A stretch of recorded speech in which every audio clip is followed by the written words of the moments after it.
Miyerkules na tayo ngayon, ikalabinwalo ng Oktubre 2023. Aba, bukas pala, start na ng kampanya para sa barangay at SK elections. Sa ulo ng ating mga balita, ilang bahagi ng bansa patuloy na uulanin epekto ng northeasterly surface wind flow, localized thunderstorms, ayon sa Pag-asa. 4 sa 12 suspect sa hazing na ikinasawi ng isang criminology student sa Quezon City, hawak na ng Quezon City Police District. Website ng Kamara, tinangkam muling ihaka sa ikalawang pagkakataon Senado, muntik na ring mabiktima. Marbal Buena ng Manibela at broadcast journalist, pinasuhan ng cyber libel ni Transportation Secretary Jimmy Bautista. Air Force General itinalaga ng Pangulong BBM bilang bagong hepe ng Presidential Security Group. 2 arestado sa mahigit 1 milyong pisong halaga ng shabu at marijuana sa Makati City. Misamis Occidental Governor nakaligtas naman sa isang IED attack. Maganda umaga, Pilipinas! Kasama pa rin natin ang buong radyo natin, FM Nationwide, ang ating mga action radio station sa Luzon, Visayas at Mindanao. 91.7 FM Radio sa Cebu at 94.3 FM sa Jensan. Sa detalye ng ating mga balita, uulanin ang ilang bahagi ng bansa ngayong araw, epekto ng northeasterly surface wind flow at localized thunderstorms. Kabilang sa mga epektado ng northeasterly surface wind flow o unang bugso ng malamig na hangin mula sa northeast ng mga lalawigan o ang mga lalawigan ng Batanes, Cagayan, Isabela at Aurora. Samantalang Metro Manila at nalalabing bahagi ng bansa makararanas na maulap na papawari na may pagbugso-bugsong mga pagulan, epekto naman ng localized thunderstorm. Binabalaan din ng Pag-asa ang publiko, partikular na sa mga naninirahan sa mga high-risk areas, maging alerto sa posibleng flash floods at landslides habang nakararanas ng malakas na ulang dulot naman ng thunderstorms. Hawak na ng otoridad ang 4 sa 12 suspect sa hinihinalang hazing na naging dahilan ng pagkasawi ng Philippine College of Criminology student na si Aldrin Lery Brabante. Sa panayam ng DCRH kay Quezon City Police District Director Brigadier General Red Maranan, kinasuhan na ng paglabag sa kakasuhan na ng paglabag sa Republic Act 11053 o Anti-Hazing Law of 2018 ang mga sangkot sa naturang initiation rights. Pailan po natin sila ng violation ng Republic Act 11053 o yung tinatawag nating Anti-Hazing Law of 2018 na meron po itong penalty na reclusion perpetua o habang buhay na pagkakulong at may kaakibat na na fine na 3 million pesos. Paliwanag pa ni Maranan,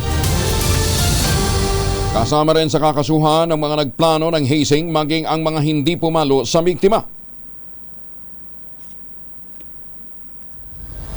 Well, base po doon sa letra ng batas na Republic Act 11053, lahat ng nandoon, ibig sabihin lahat ng present doon sa hazing or initiation rights, whether ikaw ay pumalo o naka-involved doon sa rights o nag-participate ka, whether kung ikaw ay tagapanood lang, ay parehas kayo dahil parang parang may conspiracy. At kaya sinasabing act of one is act of all. Nangako rin si General Maranan na magpapatuloy ang investigasyon ng pulisya sa panibagong kaso na naman ng hazing. Muling nag-offline ang website ng Kamara de Representantes matapos maobserbahan ang hindi pangkaraniwang aktibidad sa loob ng sistema nito na ngayon ay sinusuri pa.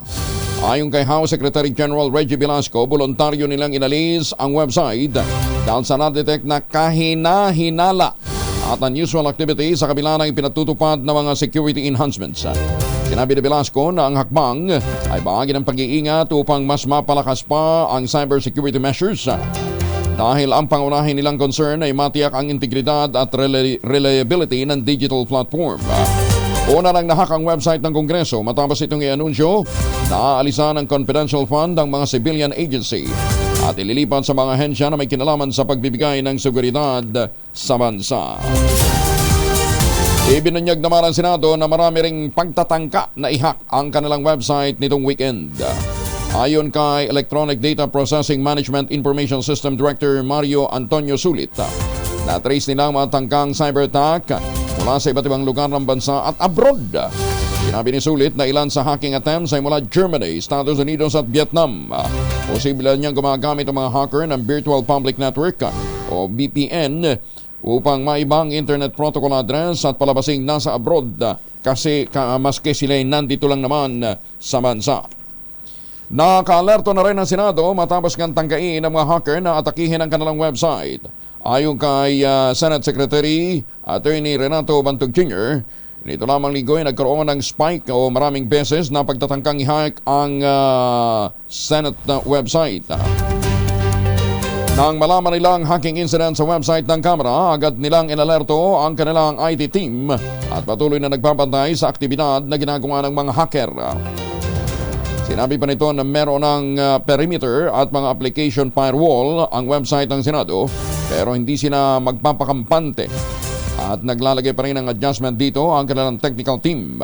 Unang na-hack ang system ng ilang ahensya ng gobyerno pati na nga ang Kamara de Representantes. Tinangkaring pasukin ng mga hacker ang system ng Bureau of Immigration. Pero ayon kay Immigration Commissioner Norman Tancinco, hindi naging matagumpay ang cyber attack.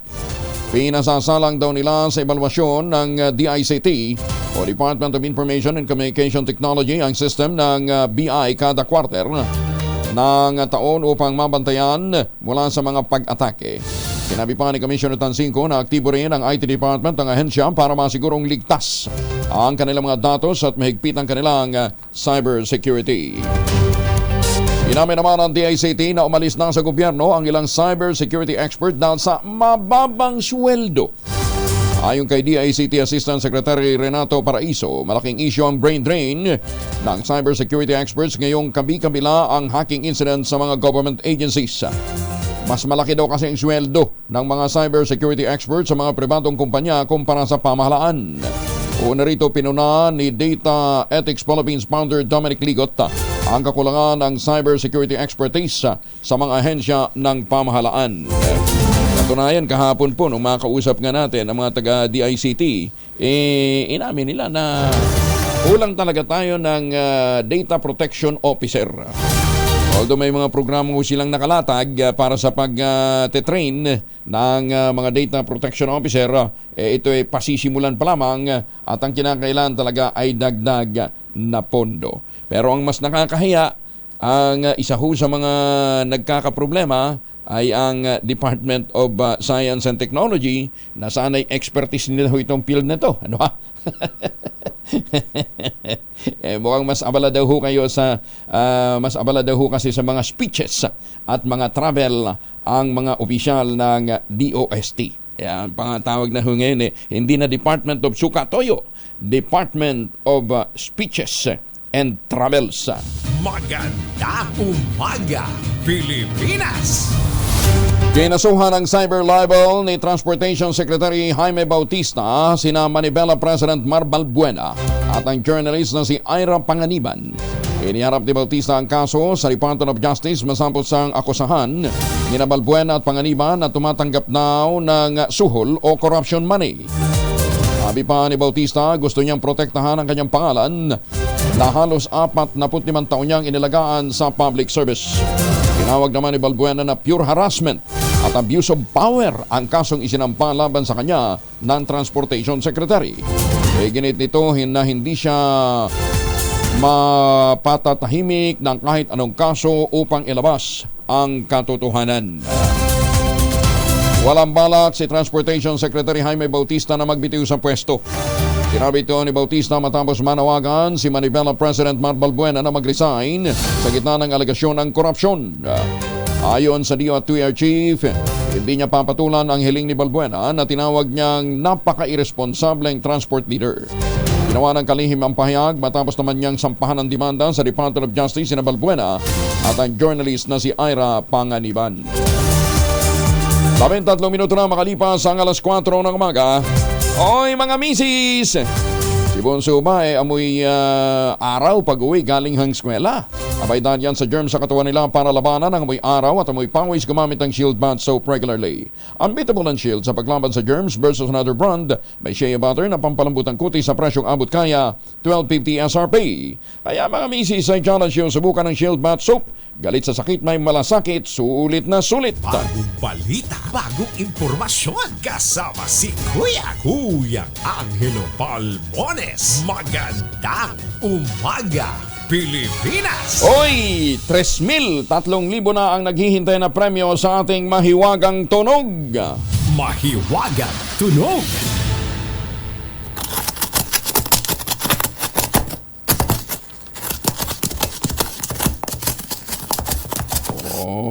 Ano yan ha? Hindi ko pa rin ho alam.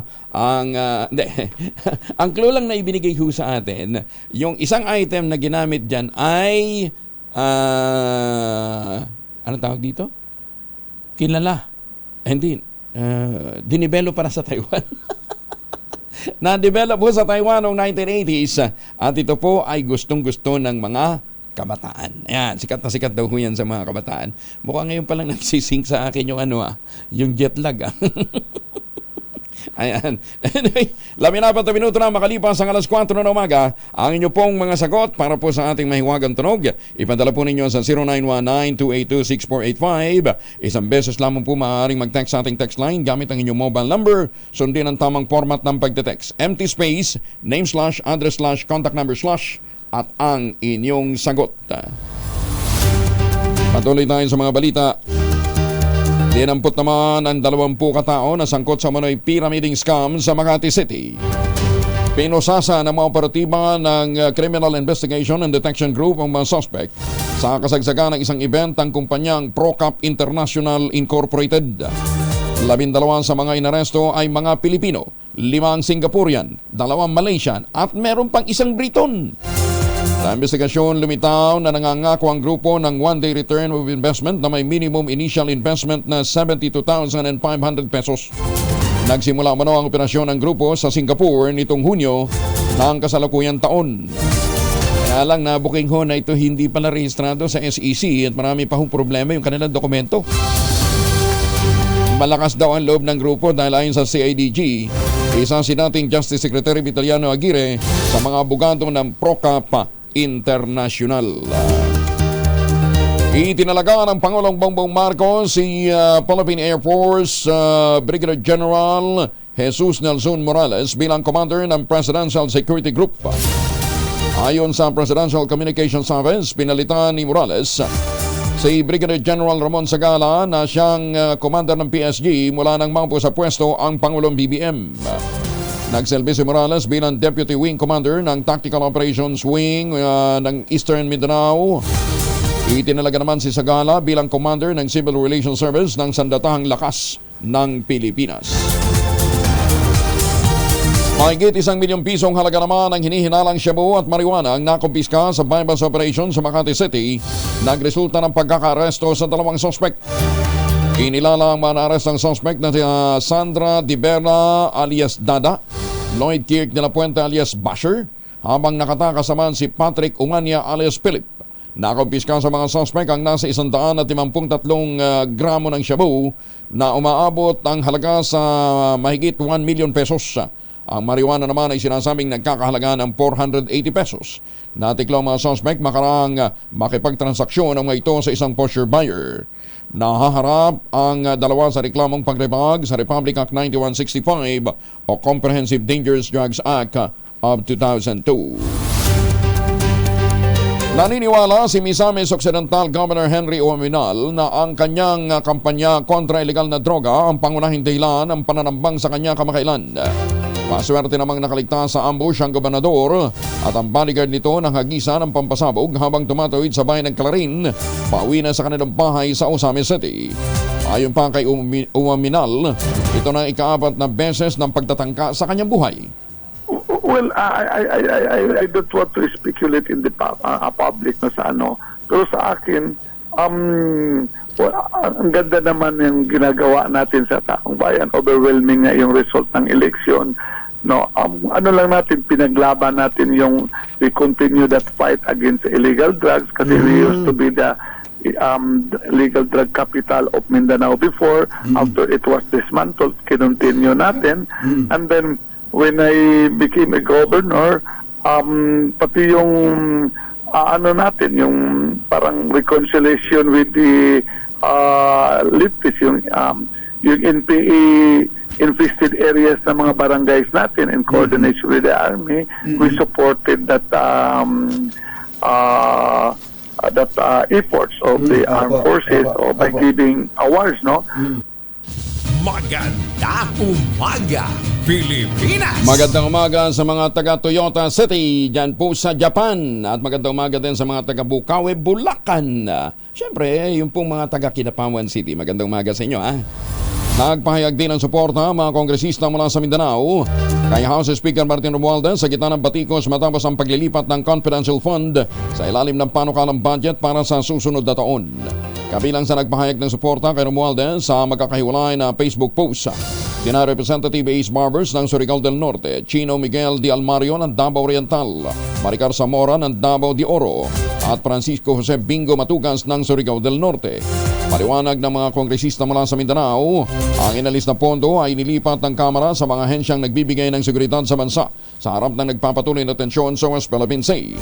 Reaksyon ito ng mga kongresista sa banat naman ni dating Pangulong Digong Duterte matapos alisan ng Confidential at Intelligence Fund ang tanggapan ng Vice Presidente at ang Department of Education na pinamumunuan ng kanyang anak na si BP Sara Duterte. Iginiit pa ng mga mambabatas, hindi naman perpekto ang institusyon, ngunit makikita ang dedikasyon sa trabaho ng 19th Congress, lalo na sa pagpapatibay ng mga priority bills at pagpapadali ng proseso ng paglilipat ng serbisyo ng gobyerno upang mas maraming Pinoy ang makinabang. Siniguro naman ang Department of Agriculture na matatag ang supply ng karneng baboy at ng bigas hanggang katapusan ng 2023. Pinagyan din sa DZRH at sa radyo natin ni Assistant Secretary Arnel de Mesa, tagapagsalita ng DA na stable ang lokal na produksyon sa bansa. Hindi naman sila naghihigpit sa pagbibigay ng importation permit. Base sa monitoring ng DA, nagkaroon ng paggalaw sa bentahan ng baboy sa lokal na pamilihan sa nakalipas na mga araw kung saan bumaba pa nga ang presyo nito. Tiniyak din ni De Mesa na may sapat na supply ng bigas ang bansa kasunod ng pagtatapos ng anihan sa wet season. We're expecting po stable supply ng pork for the rest of the year dahil tuloy-tuloy din naman yung proseso ng Bureau of Animal Industry noong SPSIC na may parating po ngayon pa rin naman fourth quarter at yung pong inventaryo ng NMIS sa ating pong cold storages. So stable po yung supply ng ating karning baboy sa bansa. Pagtapos ng harvest ng buong wet season ngayong Nobyembre, inaasahan natin tataas pa ito ng 94 days. So wala pa yung additional imports dito ng fourth quarter. So kung may tatala natin yun ay mas magiging stable yung supply natin for the rest of the year and going into 2020. Asahan naman daw ng mga consumer ang pagbaba ng presyo ng asukal sa mga lokal na pamilihan. Ayon sa Philippine Sugar Millers Association, itutulak ito ng mababang millgate prices na nagsimula noong pang Setyembre. Sinabi ng PSMA Executive Director na si Jesus Barrera, bumaba ang average farm gate prices ng tubo at ng asukal sa 2,500 kada 50 kg ng bag ng asukal nitong Oktubre at 12. Mula ito sa mahigit 3,000 noong Setyembre ng nagdaang taon. Una nang sinuspende ng Sugar Regulatory Administration ang pagpapalabas ng imported na mga asukal sa lokal na merkado dahil sa nagpapatuloy naman ang local milling season. 22 na makalipas ang alas 4 na umaga. Baka kayo may mga lakad, pagbaunin ho ng proteksyon ng inyong mga mahal sa buhay. Dalawang formulation ng family alcohol na pwede nilang baunin proteksyon laban sa mikrobyo. Yung family 70% isopropyl alcohol, especially prepared for clinics, hospital, pharmacies, laboratories, pero okay na okay din po sa mga households. Very effective yan sa disinfection at sterilization.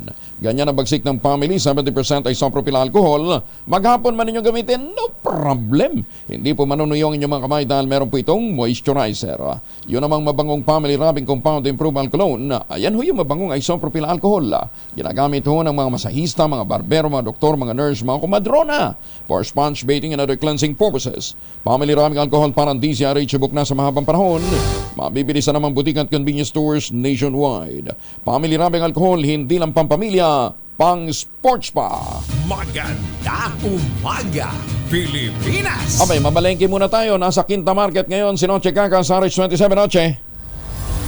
Tayong buntag, Kuya Angel, ngayong Wednesday morning, narito na ang presyo ng mga pangulahing bilihin dito sa Quinta Market. Unahin ko yung bigas dahil marami ang nag-aabang yung special rice, 62 pesos ang kilo, habang ang pinakamurang bigas dito, Kuya Angel, yung wheat milled rice, 48 pesos. Yan. Ang bangos, 240, habang ang tilapia, 150 ang kilo. Biprapa dito, Kuya Angel, mataas, nasa 480 ang kilo.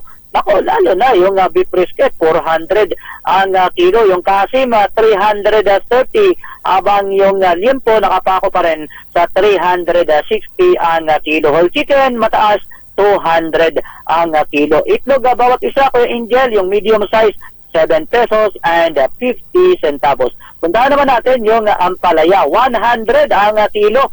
Tumaas din ang sitaw, 120 ang kilo, habang yung pechay native, ganun pa rin ang presyo, 80 ang kalabasa, 70, talong 90, at yung kamatis tumaas na sa 100 ang kilo. Cabbage sa Kuya Angel, 180 ang kilo. Ang carrots naman, 150, habang ang habichuelas, 100. White potato, 230 ang kilo. Pechay Baguio, 120 ang sayote, 70 pesos. Puntahan naman natin yung sibuyas pula, yung local, 150 ang kilo. Garlic imported, 140, habang ang siling labuyo tumaas na sa 600 na ang kilo. Kalamansi 80, lakatan 100, habang yung papaya solo 60 pesos, tumaas din yung mangga, 250 na ang kilo. Yung sukal puti naman, yung puting asukal, sugar white, 95, sugar wash 90, ang sugar brown, 80. Palm oil, Kuya Angel, yung 350 ml, 40 pesos, habang palm oil, 1 liter, 80 pesos. Isama na rin natin yung coconut oil, 350 ml, 35 pesos, habang coconut oil, 1 liter, 70 pesos. Ayan ang presyo ng mga pangunahing bilihin ngayong Wednesday morning dito sa Quinta Market sa Maynila. Wala sa kananan sa Pilipinas sa DCRH. Ako sinatsinang tuloy sa pagbabalita, tuloy-tuloy sa serbisyo. Sama-sama tayo, Pilipino. Dagan salamat, Noche Cacas. Maganda umaga, Pilipinas! Magandang umaga din sa mga taga-Infanta, Quezon. Oy mga mamis, pwede tayong mag-laundry day today. Kung ito ka ba lagi kapag makampit, madikit at malupit ang mancha? All you need is Pride. Ba't mapahirapan ang self-con sa Pride? Easy at worry-free naman ang laundry. Sa triple stain-away formula, tanggal ang matitinding mancha based on tense mud, chocolate, and sebum and cotton. Gawa po ito ng ACS. Lumitaw sa bagong pag-aaral na ang pagsigaw pala sa mga bata ay kasing delikado din ng sexual at physical abuse.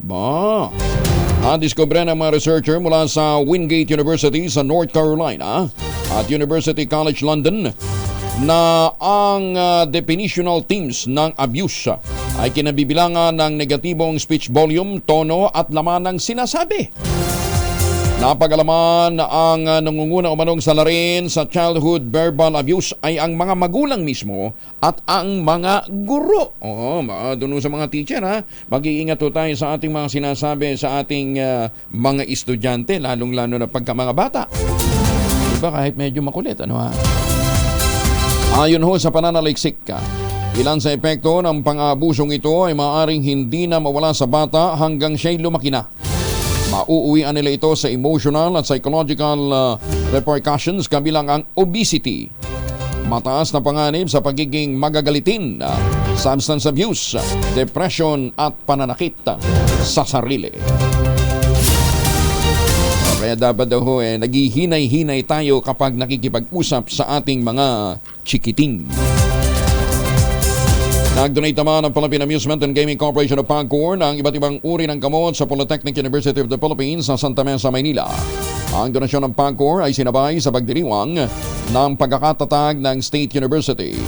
Nagpasalamat naman si PUP President Dr. Manuel Muhi sa PAGCOR sa pagbibigay ng tulong medikal sa mga guro at mga empleyado mula sa iba't ibang sangay at campus ng PUP.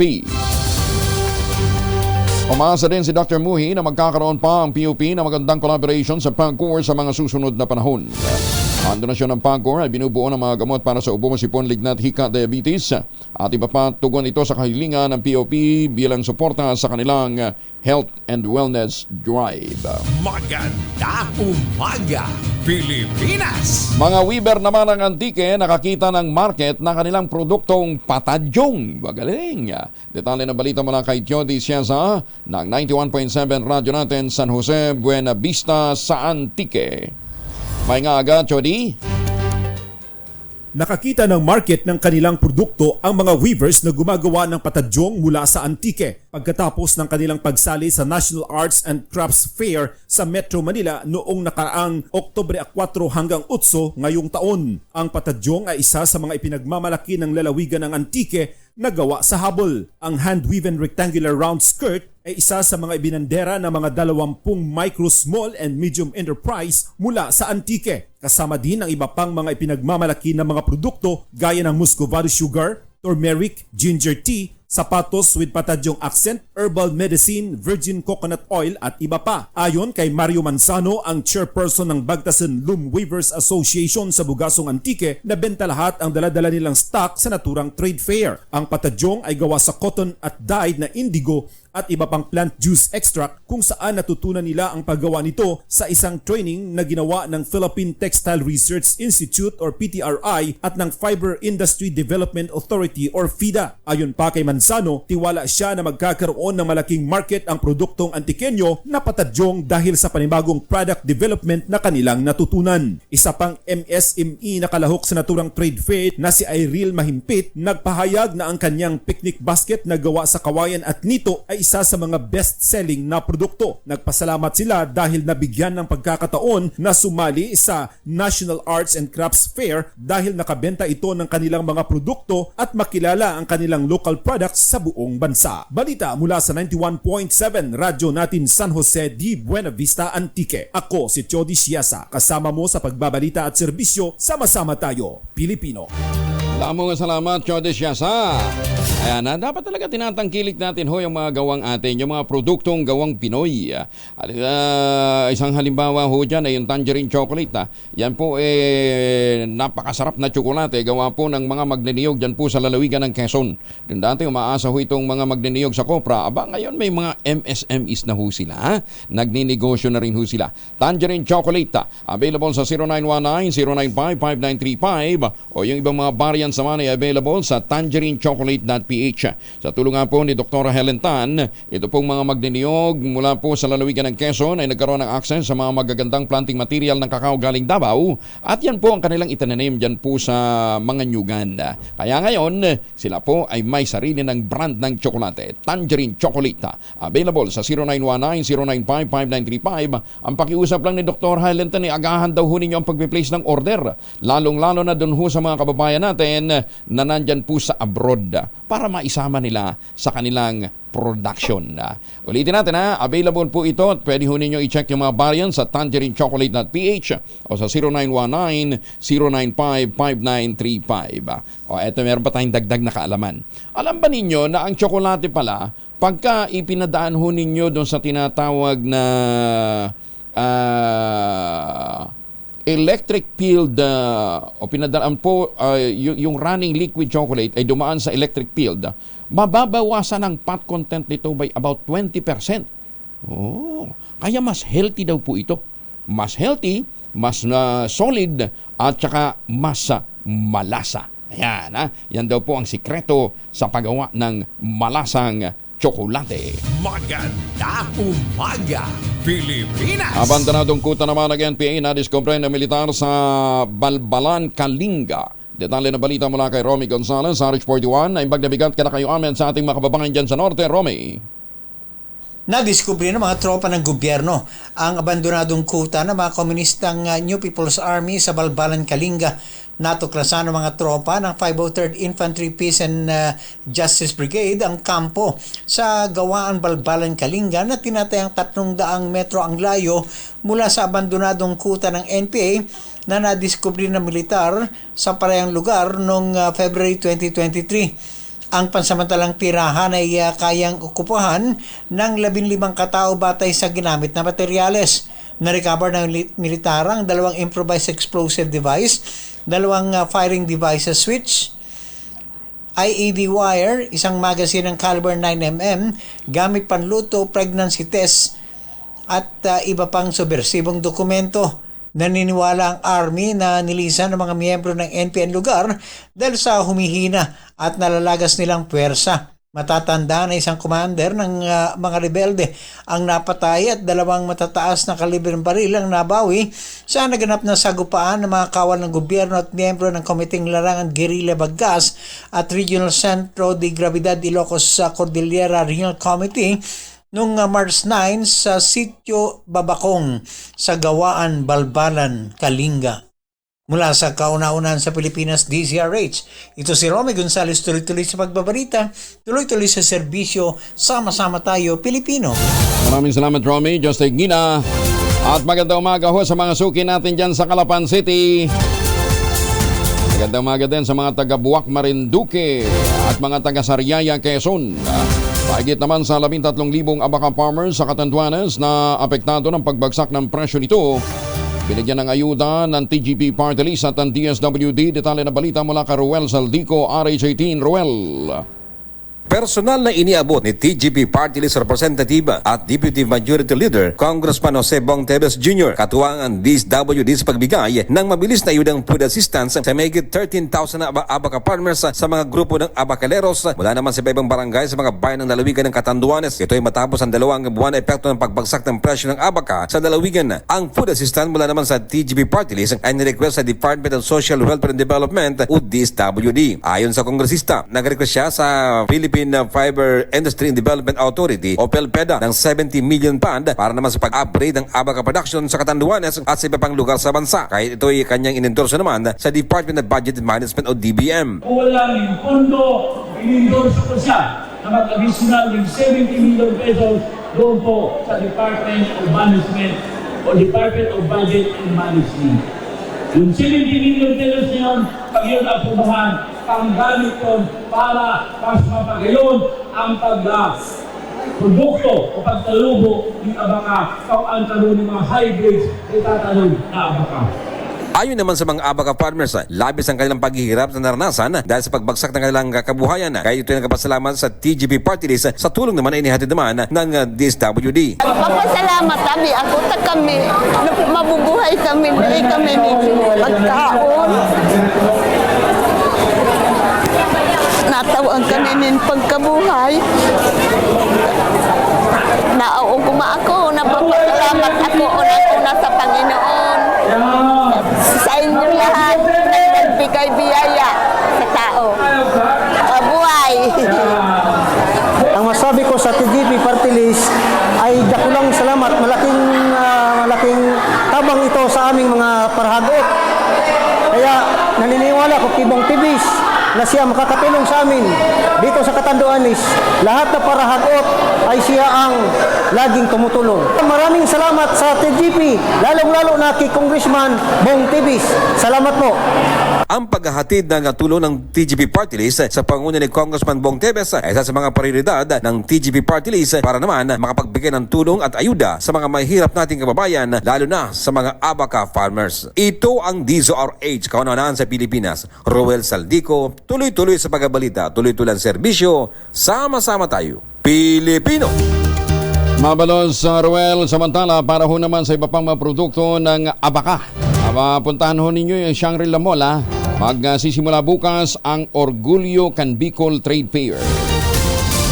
Yan po ay sa ilalim po ng mga programa ng Regional Operations Group ng Department of Trade and Industry. Mga produkto ho ng abaka ibibida dyan po sa Orgulyo Can Bicol. Lungsod ng Tanawan sa Batangas, insurgency free na. Detalye na balita mula kay Renz Belda, RH35. Renz.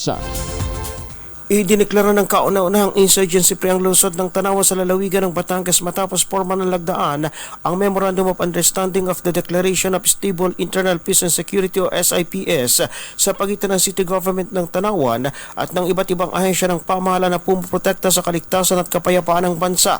Sa panguna ni Mayor Sunny Colliantes, Congresswoman Maria Teresa Colliantes, Vice Mayor Attorney Herminildo Trinidad, kasama sina 201st Infantry Kabalikat Brigade na si Brigadier General Erwin Alea, Area Police Command Southern Luzon Police Lieutenant General Roderick Armamento at iba pang unit. Kasado na ang patuloy na pagtutulungan ng bawat tanggapan upang sugpuin ang terorismo at agarang tugunan ang mga gawaing nakakasira sa seguridad ng lungsod batay sa iba't ibang aspeto. Sa mensahe ni Mayor Colliantes, kanyang binigyang diin ng hakbang na ito'y isa sa simula upang makamit ng lungsod ang minimithi nitong kapayapaan. Anya, bukod sa makasaysayang paglagda sa MOU na ito, kabilang sa tututukan ng lokal na pamahalaan ay ang paghatid ng iba't ibang oportunidad na mag-aangat sa antas ng pamumuhay at edukasyon ng mga Tanawenyo. Para sa kauna sa Pilipinas, TCRH ito, si RH35, Renz Belda. Tuloy-tuloy sa pagbabalita, tuloy-tuloy sa serbisyo, sama-sama tayo, Pilipino. Maraming salamat, Renz, at magandang umaga din kay Mayor Sene Mendoza dyan po sa Talisay, Batangas. Masantos siya kabasan at sikiamin sa ating mga suki dyan po sa Asinggan. Asinggan, Pangasinan. Ay, magandang umaga din sa mga taga-Las Piñas. Commitment para naman sa safe at secured BSKE election. Nagkakaisang isinusulong ng Multi-Sectoral Peace Assembly for 2023 sa Pangasinan. Detalye mula kay Freddy Pajardo, RH38 Freddy. Mapayapa at malinis na halalan ang nagkakaisang hangarin sa pagsasagawa ng Multi-Sectoral Peace Assembly para sa Barangay at Sangguniang Kabataan Election of BSKE kahapon October 17 na ginanap sa Magilas Multipurpose Hall sa Pangasinan PPO Lingayen. Katuwang ng Pangasinan PNP sa pamumuno ni Provincial Director Police Colonel Jeff Fanged sa ilalim ng supervision ni Pro 1 PNP Director Brigadier General Jan Chua na dumalo rin sa pagsusulong ng ligtas at tapat na BSKE 2023 kasama rin ang iba't ibang ahensya gaya ng 72nd IB ng Philippine Army sa pamumuno ni Brigadier General Gulliver Sinieres, Brigade Commander, Philippine Coast Guard, PNP Maritime Group, Bureau of Protection, COMELEC, DILG, DepEd, PPCRB at ilang religious leaders sa lalawigan. Pinangunahan ni COMELEC Provincial Election Supervisor Attorney Marino Salas ang paglagda sa Statement of Commitment at ang pagkiisa sa kampanyang kontrabigay. Nagpakawala rin ng puting mga kalapati sa pagtatapos ng okasyon tanda ng malaya at malinis na BSKE 2023. Mula sa Aksyon Radyo Pangasinan, ito si Freddy Pajardo, RH38, tuloy-tuloy sa pagbabalita, tuloy-tuloy sa serbisyo, sama-sama tayo, Pilipino. Maraming salamat, Freddy. Samantala, Philippine Coast Guard Bicol nag-deploy na karagdagang security forces naman para pa rin sa darating na barangay at SK elections. Detalye na balita mula kay Ray Boton Jr. mula sa radyo natin Biraka. Ray? Dagdag na 550 mga personay ang i-deploy ng Philippine Coast Guard Bicol para naman sa paghahanda ng paparting na barangay at sangguniang kabataan election sa Oktubre 30. Ayon sa nasabing opisina, handa na rin ang kanilang mga floating asset at mga dagdag na tao hinggil dito. Aasahan naman ang pagdagsa ng mga boboto sa mga lalawigan, partikular sa mga islang probinsya sa Bicol. Dagdag pa na nasabing opisina, nababantay ng mga personahe sa mga pantalan upang masiguro ang kaligtasan ng mga uuwi at boboto. Meron ring mga itatalagang mga miyembro ng kanilang hanay na tutulong sa COMELEC sa pagbabantay sa mga presinto sa buong Bicol. Mula sa kauna-unahang radyo sa Pilipinas, DZRH, ito si Ray Boton Jr. Tuloy-tuloy sa pagbabalita, tuloy-tuloy sa serbisyo, sama-sama tayo, Pilipino. Mabalos Ray, Diyos marahing aga sa ating mga kababayan po sa Bicol. Bataan PNP sa mailalim naman sa random drug test. Kung bakit alamin natin mula kay Danny Kumilang, RH37 Danny. Sumailalim sa random drug test ang lahat ng kapulisan sa loob ng Camp Cirilo Tolentino sa lungsod ng Balanga. Isinagawa ito ng Bataan Forensic Unit sa mga PNP personnel bago ang kanilang weekly Enhanced Managing Police Operation Meeting. Nagulat ang lahat ng PNP personnel sa sorpresang random drug testing na isinagawa sa kanila, subalit ang lahat ay nakiisa sa nasabing proseso. Layunin ni Bataan Provincial PNP Director Colonel Parmetria na matiyak ang lahat ng hanay ng kapulisan sa Bataan na walang gumagamit ang ipinagbabawal na droga para manatili ang integridad at tiwala sa PNP sa mata ng lipunan. Mula sa kauna-unahan sa Pilipinas, DZRH, ito si Danny Kumilang. Tuloy-tuloy sa pagbabalita, tuloy-tuloy sa serbisyo, sama-sama tayo, Pilipino! Maraming salamat, Danny. May paaba kay Kayungan sa ating masukid dyan po naman sa Pampanga. Lalaking wanted naman sa kasong may kinalaman din sa drugs, arestado sa Navotas. Detalye mula kay Edwin Duque, RH23. Edwin. May buntag Kuya Angel, 2 linggo matapos sa isyuhan ng warrant of arrest ang lalaki umano'y wanted sa kaso paglabag sa Section 511. Agad na hinanap ng Navotas Police. Saka arestuhin kagabi sa bahagi ng Kadamay Market 3 sa Navotas Disport ang suspect na si Nelson Arebe. Ayon dito kay Police Colonel Mario Cortez, naging mailap umano sa batas ang suspect dahil nga sa klase ng kanyang trabaho. Sa bisa ng warrant of arrest na inisyo naman ni Judge Pedro Dabo Jr. ng RTC Branch 286 sa Navotas City, na pirmado dito lamang October 5, 2023, ay agad na hinanap ang suspect. Inalaw mo ng otoridad na isa ang suspect sa mga gumagamit at nagpapakalat din ng droga sa naturang na lugar. Mula pa din sa kanan sa Pilipinas, DZRH ako sa RS23. Edwin Duque, tuloy-tuloy sa pagbabalita, tuloy-tuloy sa serbisyo. Sama-sama tayo, Pilipino. Maraming salamat, Edwin. Mahigit naman sa 3 kilo ng iligal na droga ang nasaman sa lungsod ng Bacolod. Detalye na balita mula kay Rex Cantong, RH46. May nga aga, Rex. Mahigit 3 kilo ng umano'y shabu ang na-recover ng mga kapulisan sa ilalim ng Bacolod City Drug Enforcement Unit o CDEU ng Bacolod City Police Office. Isinagawang drug buy-bust operation sa Purok Nipchon, Barangay Singkang Airport, lungsod ng Bacolod. Ang naresto kinilala na si Jomel Caminto, 34 anyos, residente na nasabing lugar, at isang umano'y high-value individual o HBI. Ayon kay Police Captain Jovin Mugato, pinuno ng CDEU ng BCPO, si Caminto ang nabilanggo na noon sa National Bilibid Prison o NBP dahil sa kasong iligal na droga, subalit nakalabas ito matapos na dismiss ang nasabing kaso. Dagdag pa ni Mugato, sa tulong ng mga residente na aresto si Caminto matapos nagbibenta ng iligal na droga. Na-recover ng mga otoridad ang 3 kilo at 20 gramo ng shabu na mayroong standard drug price na mahigit sa 20,536,000 pesos. Kinokonsiderang high value impact operation ang nasabing operasyon ng kapulisan upang mahuli ang nagbibinta ng iligal na droga dahil sa Mascara Festival ng lungsod. Mula sa Aksyon no Radyo Bacolod, dito sa Rex Cantong, tuloy-tuloy sa pagbabalita, tuloy-tuloy sa serbisyo, sama-sama tayo, Pilipino.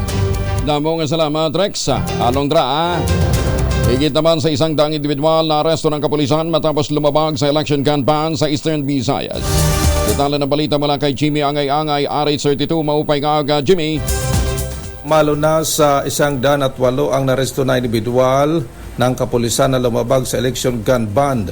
Ito ang sinabi ni Police Regional Office 8 Deputy Regional Director for Operation Police Colonel Salvador Alakyang. Ayon kay Colonel Alakyang, karamihan na resto ng kapulisan ang mga individual sa ikinasa nilang police operation sumusunod sa PNP Comelec Checkpoint. 373 dito nakumpiska na kontrabando, 78 nakumpiskang patalim, 38 na nakumpiska na baril, 23 naman na baril ang isinoko sa mga otoridad, 60 na baril ang idineposito sa estasyon ng kapulisan at mayroon isang election-related incident sa 17,204 na PNP Comelec Checkpoint in-establish sa Eastern Visayas simula Agosto 28 hanggang ngayong Oktubre. Maaari pa itong madadagdagan na bilang na maaresto dahil sa pinagting na kampanya ng PNP. Sa Action Radio Tacloban, ito si RS32 Jimmy Angay-Angay. Tuloy-tuloy sa babalita, tuloy-tuloy sa serbisyo. Sama-sama tayo, Pilipino. Dagang salamat, Jimmy. Magandang umaga sa mga taga Jacksonville, Florida. Kayo ba dyan sa Jackson, Florida, kulang din sa tulog? Mainit ang panahon ngayon dyan Ay, nako, kayo doon, ako parang ngayon lang nagsisingkin ng yung jet lag. Jet lag hindi jet lag Parang tayo nakalutang Anyway, okay mabuti na lang may ultabayo. Kung wala ang ultabayo, malamang nangihina ka Pagod ka ba? Umpisa pa lamang ng araw mo, tapos yung gising mo, parang gusto mong matulog uli, tapos kuminsan parang ayaw mong makipag-usap, di ba? Harap ka sa salamin, nabubuisit ka, di ba? Wala ka sa mood. Bakit? Ang dami mong tigyawat. Yan po ay dahil sa epekto ng puyat at stress. Ayon nga po sa pag-aaral, ang sleep deficiency o puyat at stress ay isa sa mga dahilan kung bakit nagkakaroon ng sakit sa puso, hypertension, diabetes, stroke, obesity, at poor sexual performance, ganyan din ang depression. Ang puyat din ang dahilan ng mga aksidente, bigla ka nang natutumba, nababalian ka tuloy ng buto.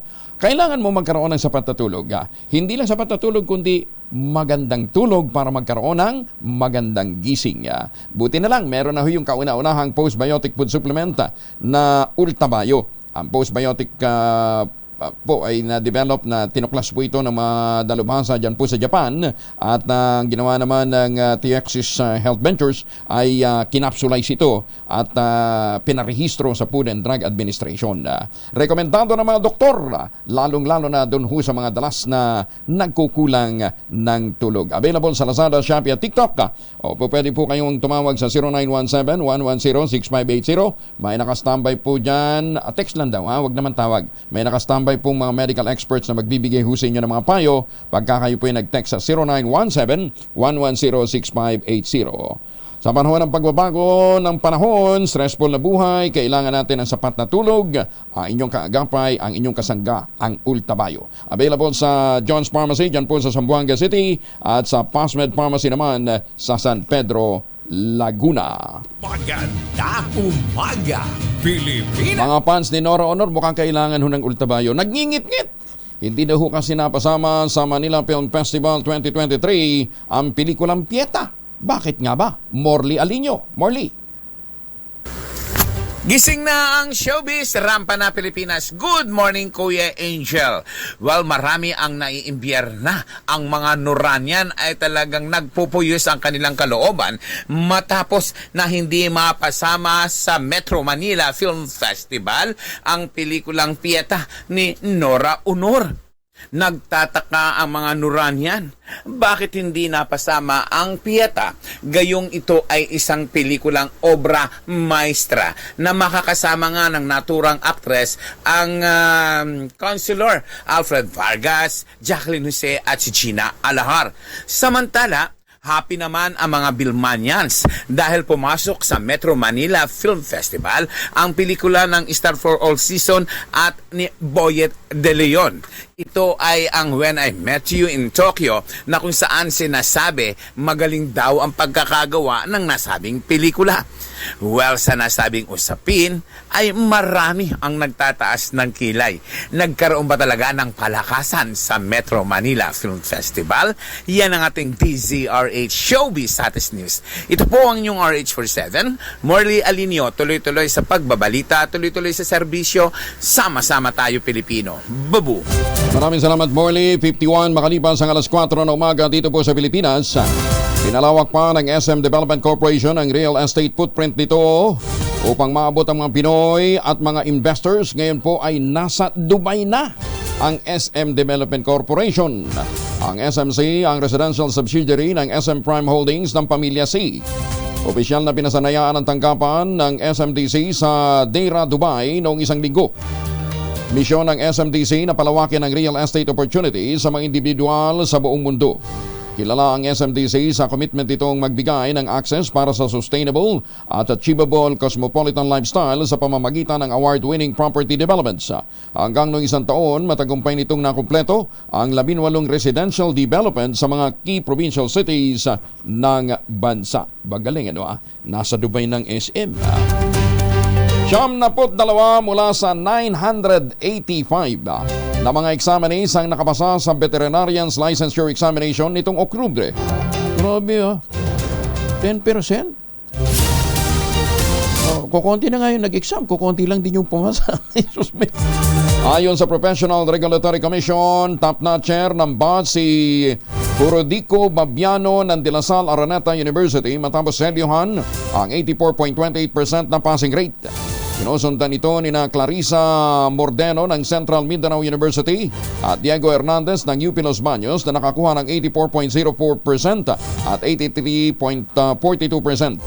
Nakatakda ang online appointments para sa issuance ng professional ID at certificate of registration para sa mga bagong veterinarian sa November 13 hanggang 15.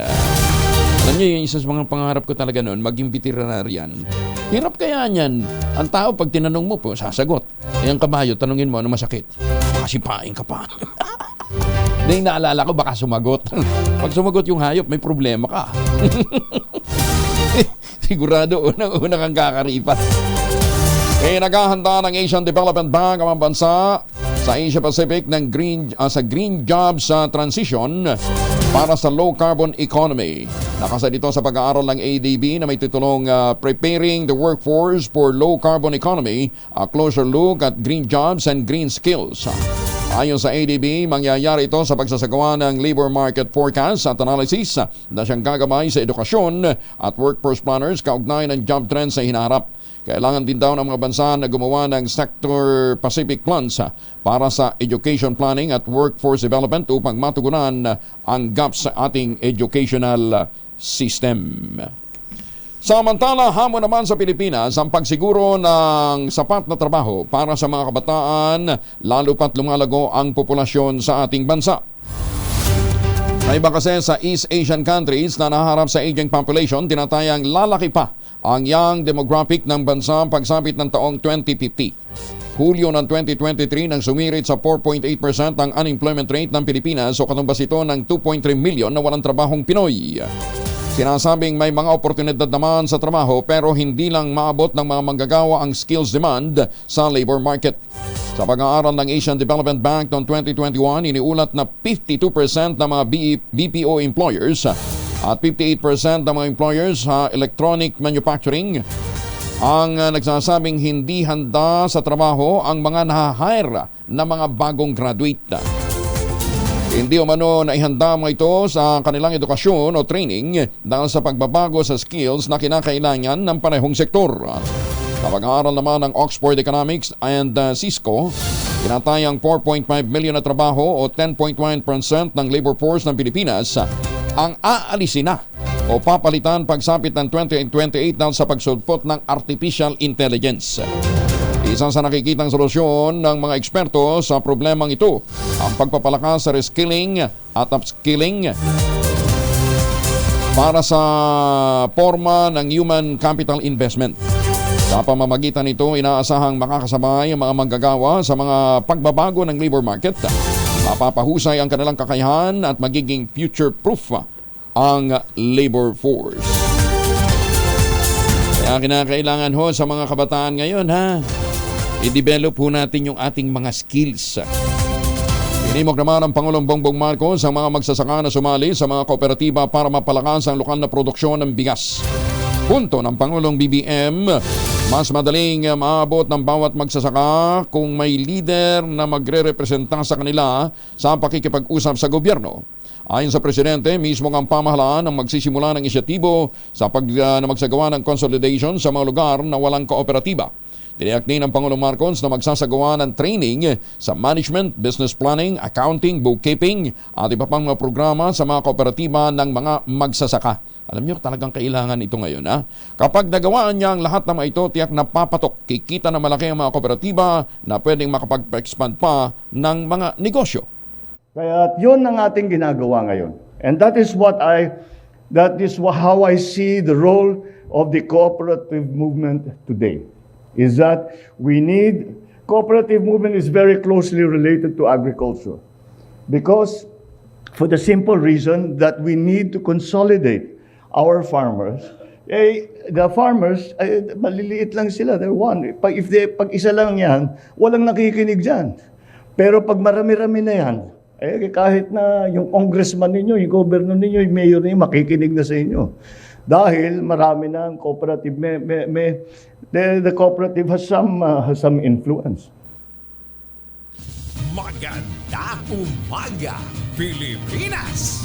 O nga naman, para ho yung mga magsasaka natin, makabili na rin ho sila ng bahay. Hindi yung nanunuluyan lamang ho sila sa mga tradisyonal na kubo. Ayan, ha? And speaking of bahay, para sa mga taga Central Luzon, 20,000 pesos all-in down payment. Pwede ka maglipat bahay kagad after 7 days. Ito pa rin ang pangarap na magkaroon ng sariling bahay sa presyong abot kaya. Makipag-ugnayan sa 0996-501-5555 o sa 0947-434-5555. Ayan, ha? Ang kagandahan ho dito sa township na ito na dinevelop po ng Westchester Realty, dyan po sa Central Luzon, yung si Vera Mabalacat, si Vera Bacolor at Samira.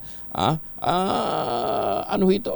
Napakalapit ho sa palengke, may sarili hong munisipyo, may sariling eskwelahan, simbahan, at iba pa hong mga pasilidad.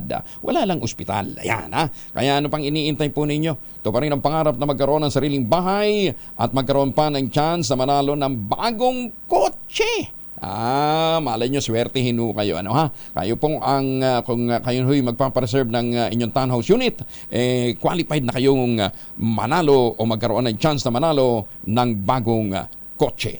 0996-501-5555 at saka 0947-434-5555. Ang sikreto, mag-text. Maganda umaga, Pilipinas! Ay, kabilis naman ng oras. Ano, ha? Meron pa sana ako. Alam ho ninyo, kahapon nung pinag-uusapan natin yung tungkol ho dyan sa pamumutol ho ng puno. Ano, ha? Sinisigap nating makakausap uli ang PCA ng maaga, kaya lang hindi pa sumasagot. Ano, ha? Kapal ng folder na na natanggap ho natin. Dinitalye kung ano ho yung mga nangyari din ho sa pagdidevelop ng isang subdivision, Amihan Resort. Itong Amihan Resort dyan po sa bayan ho ng San Narciso, Quezon, pumutol ho pala ng mahigit 1,000 punong nyug. Ang PCA nagsisikap na magtanim ho ng mga bagong nyug para madagdagan ho yung ating production. Ito, dahil ho sa didevelop na resort, walang permit mula sa DNR, walang permit galing sa Philippine Coconut Authority, nagputol ng mahigit na 1,000 mga puno ng nyug. Ang malungkot ho dito, pinagmamalaki daw ho nitong developer na si Brian Go, na siya suportado ng isang Alvin, ano bang pangalan nun? Alvin o Alwin, ano, ha? Anyway, nandito ho sa mga records nito, kaya gusto nating ma-forward mo mula sa sa Philippine Coconut Authority, ano, para masagot ho ng maayos nitong mga naaakusahan na nagdevelop po ng resort ng walang sapat na permit. Ayun, Alanyap. Oo, itong Alanyap, malakas daw ho ito doon kay Red Nilo Tamoria ng DNR. Ito ba naman kukonsintihin ho ng ni Secretary Yulo. Ang kapal ho nitong mga dokumenteng binigay ho sa atin at mga larawan. Ang malungkot pa, ito palang Amihan Resort nagbibenta na ho ng mga units.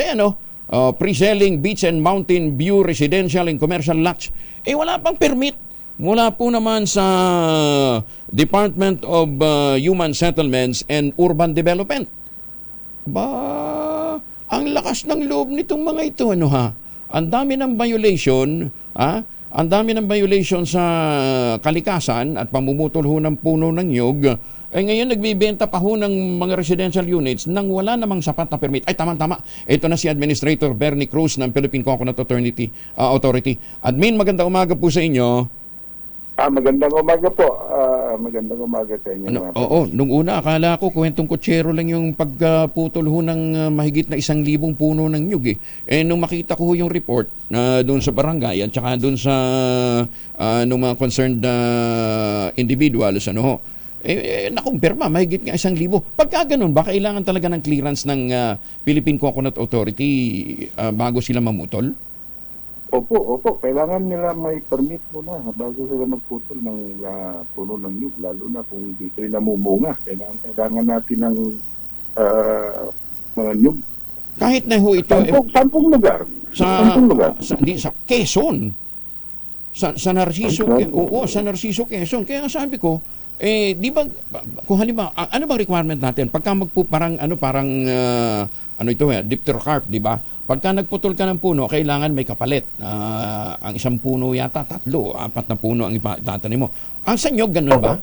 Ganun di ba sa nyog? Opo. Kailangan may pinapalit na at tayo po ang patakaran natin ngayon pag namunga yung nyug.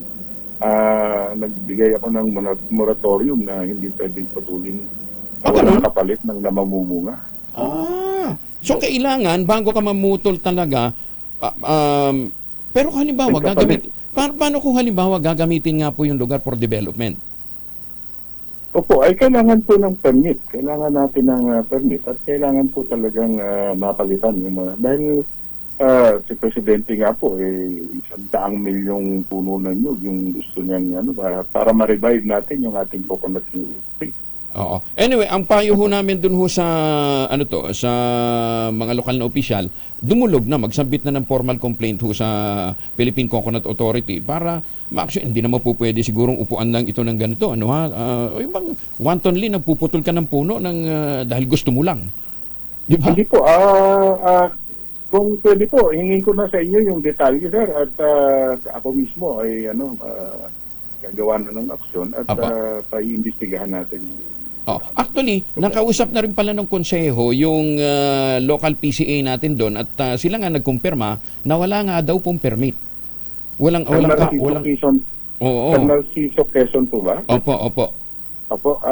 Kung mamayang pag-office hours po, tatawagan ko yung ating regional manager sa Quezon. Oo, para atin kung aalamin yan. Kasi baka mamaya pag pinayagan ho natin to, iba gumaya, alam niyo naman sa probinsya, pagka malalakas ang loob. Makakaasa po kayo na mamaya pag office hours, actionan ko po kasi din paiimbestigahan. Opo, sige po. Maraming salamat po, Admin. Thank you. Magandang umaga po. Maraming salamat po. Si Administrator Bernie Cruz ng Philippine Coconut Authority.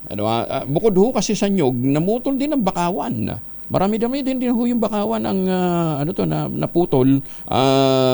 Katunayan, kinumpirma ho nung mga dumalo ho sa pulong ng lokal na pamahalaan, yung pinatawag na na hearing, doon nakumpirma may mga bakawan, meron pang mulawin.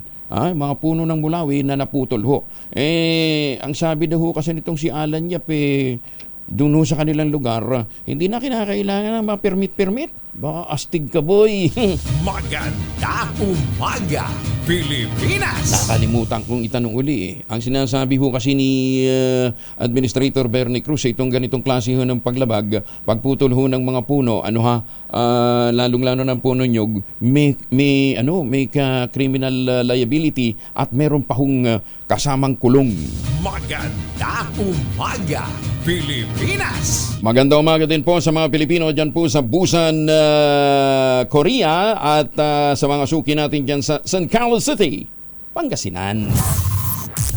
DZRH, magandang umaga Pilipinas sa DZRH Radio, DZRH TV at DZRH Online. Kasama si Kuya Angelo Palmones. Magandang umaga Pilipinas! Higit naman sa 115 million pesos na halaga ng barya ang nakolekta na ng Bangko Sentral ng Pilipinas. Halos 4 na buwan ito mula nang ilunsad ng Bangko Sentral ang coin deposit machine na nakaipon ng 42.4 million pesos o 42.4 million na piraso po ng coin. Layon ho ng nasabing coin deposit machine ay balik sa sirkulasyon ang naiitsapwerang mga barya at upang hindi magkaroon ng coin shortage. Hinimok ang publiko na ihulog sa coin deposit machine ang mga barya kapalit ng e-wallet credits at mga shopping vouchers. O yan ha. So, pagka kayo may mga excess na mga barya. Pero ako, sipag ko mag-ipon ng barya. Nakakatuwa yung pagka nakikita mo, bumibigat na yung yung alkansya mo. Nakakatuwa kaya yun ha. Motibo sa nangyaring roadside bombing sa convoy ni Misamis Occidental Governor Uiminal. Patuloy pang inimbestigahan ng PNP. Detalye ng balita mula kay John Di Makuta, Karis 19. Assalamualaikum, John. Alaikum assalam kayang Angel.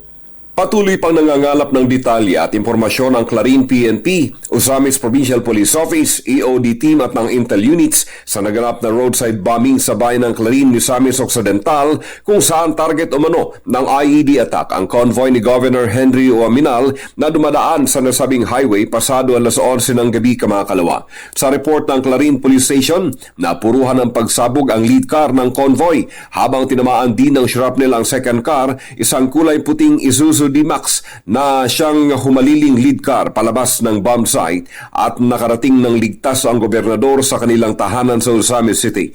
Sa report naman ng West Mincom, nanggaling sa isang meeting sa Aya Hotel and Residences ang gobernador at naganap ang insidente habang pabalik na ito sa kanilang tahanan. Ligtas ang gobernador at wala ring iniulat na nasaktan sa grupo nito maliban sa mga nasirang sasakyan. Sa ating isinagawang follow-up sa Clarin PNP, wala pa rin umano silang ma-establish ang motibo at nananatiling blanco at wala pang may konektang anumang grupo sa nasabing insidente. Mariin namang kinukundina ng West Mincom officials ang nasabing IED attack. Mula sa kaununahan sa Pilipinas, DCRH, ako si RH19, Jun Di Makuta, tuloy-tuloy sa pagbabalita, tuloy-tuloy na serbisyo, sama-sama tayo, Pilipino. Sukran, John, maraming salamat. Maganda umaga, Pilipinas! Si Patrick Del Mundo mula sa Pag-asa kasama natin. Gulat ako dun sa mga report na may mga lugar na binaha nitong mga nakalipas na araw. No? Patrick, magandang umaga. Magandang umaga po Sir Angelo at sa ating mga taga-subaybay. Patuloy yung pag-iral ng northeasterly wind flow sa may bahagi ng northern Luzon na magdadala pa rin na maulap na kalangitan at may mga pag-ulan pa rin sa may bahagi ng Batanes, Cagayan, Isabela at sa may Aurora. Samantalang dito sa Metro Manila at sa nalalabing bahagi ng ating bansa magiging bahagi maulap hanggang sa maulap ng kalangitan at may mga tsansa lamang ng mga isolated rain showers and thunderstorms. At sa ngayon, wala naman tayong minomonitor na low pressure area sa loob at labas ng ating Philippine Area of Responsibility na maaaring makaapekto sa ating bansa sa mga susunod na mga araw at inaasahan pa rin natin na magpapatuloy northeasterly surface wind flow hanggang bukas na makakaapekto pa rin at magdadala na maulap na papawirin at may mga pag-ulan sa may northern Luzon area.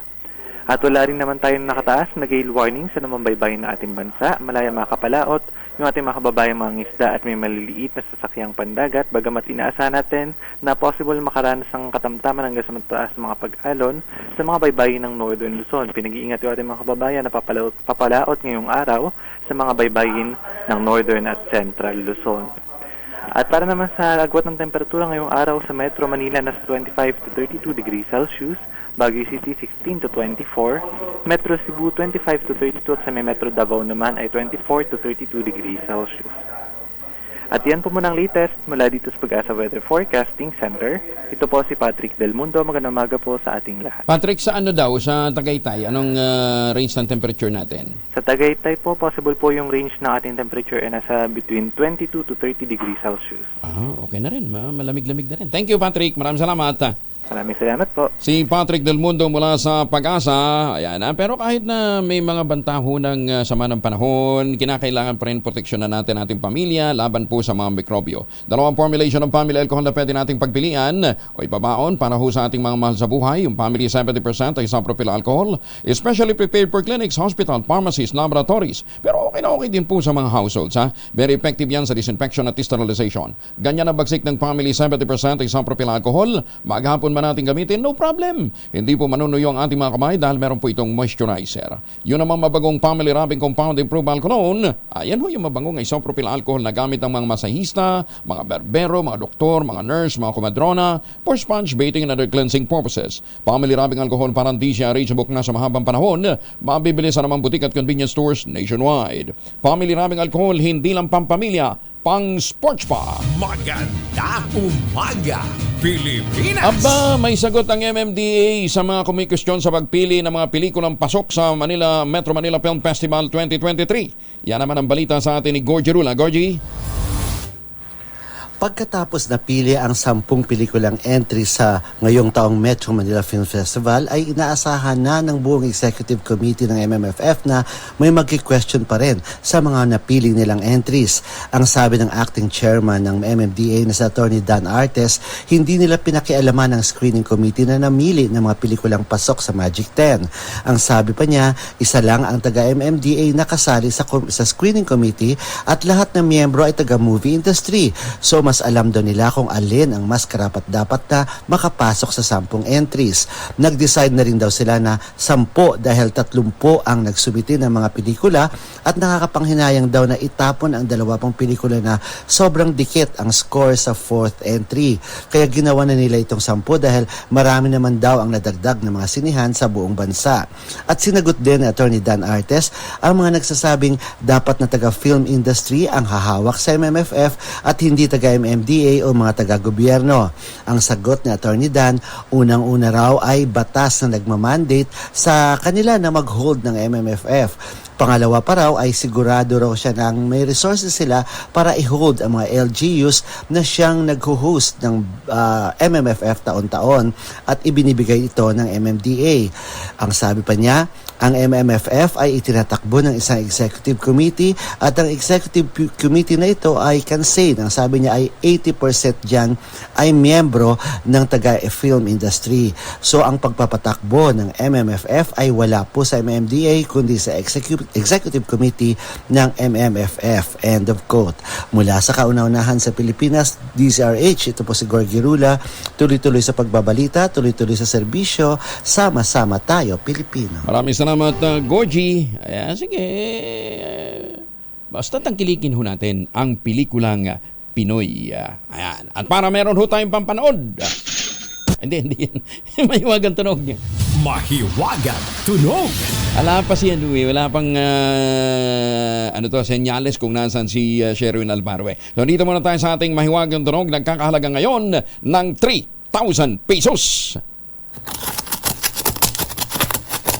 Ayan. Ano yung item na yan na-develop ho, na-invento sa Taiwan noong 1980s. Sikat na sikat ho yan dito sa Pilipinas ngayon, lalong-lalo na sa mga kabataan at madalas daw yan po ay isinaserve na malamig. Ang inyong masagot, ipadala po sa 0919-282-6485. Isang beses lamang po maaaring mag-text sa ating text line gamit ang inyong mobile number. Sundin ang tamang format ng pagte-text, empty space, name slash, address slash, contact number slash, at ang inyong sagot. Maganda umaga, Pilipinas! Happy birthday muna kay Justice Lucas Bersamin. Si Chief Justice Lucas Bersamin, ang ating pong Executive Secretary ngayon, ay nagdiriwang ng kanyang 10th birthday. Ayan, happy birthday, Justice Luke. Binabati ka ho ng mga dating mga kasama mo sa Quezon City, lalong-lalo na si ang iyong paboritong inaanak, si Commissioner Jump Magente. Ayan, At syempre, binabati ka rin ho ng mga justices at mga judges natin. Ayan, At, ka-birthday niya si Orly Trinidad ng GMA7. Orly, happy birthday, magpapainom ka naman siguro, no, dahil birthday mo. Tapos ang mga mapitagan, binabati din ng happy birthday. Marami-rami yung mga miyembro ng mapitagan na nag-birthday ngayon, nag-diwang ng birthday, no, sina Boss Ness Jonah, si hindi tapos ng mga birthday niya ni. Ito, Orly Beltran, Edwin Talens at si Camilo June Tagulaw. Ayan, Tagulaw. Si Nestor Jonah, Orly Beltran, Edwin Talens at Camilo June Tagulaw nagdiriwang po ng kanilang birthday. Meron pang isa na nag-birthday din. Oo, mamaya nawawala dito sa akin. In the meantime, congratulations din sa mga awardees ng 19th anniversary ng Court of Appeals dyan po sa Visayas. Ayan, yung mga pinarangalan para sa 10 and 15 years ng paglilingkod bilang mga tauhan ng Visayas Station ng Court of Appeals. Ayan. Yan, binabati kayo ni Justice Pam Maxino. Uyang Angelo Palmones. Magandang umaga, Pilipinas. Magandang umaga din kay Mayor El Pirendon ng Amulong, Cagayan. Magandang umaga ho sa mga kababayan natin dyan.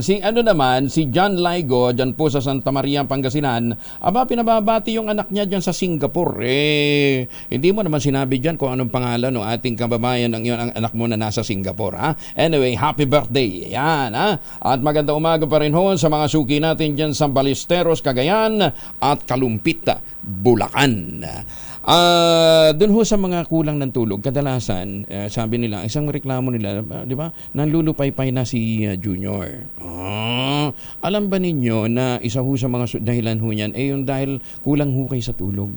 So dapat magkaroon ho kayo ng magandang tulog, sapat na tulog, para kung magandang tulog, magandang gising. Siyempre, pag magandang gising, maganda din ang gising hindi lang ng diwa, kundi lahat ng ating mga ugat-ugat sa katawan. Yan. Kaya para maiwasan ang poor sexual performance, kailangan ho natin ng kaagapay para magkaroon tayo ng mahimbing, masarap na tulog.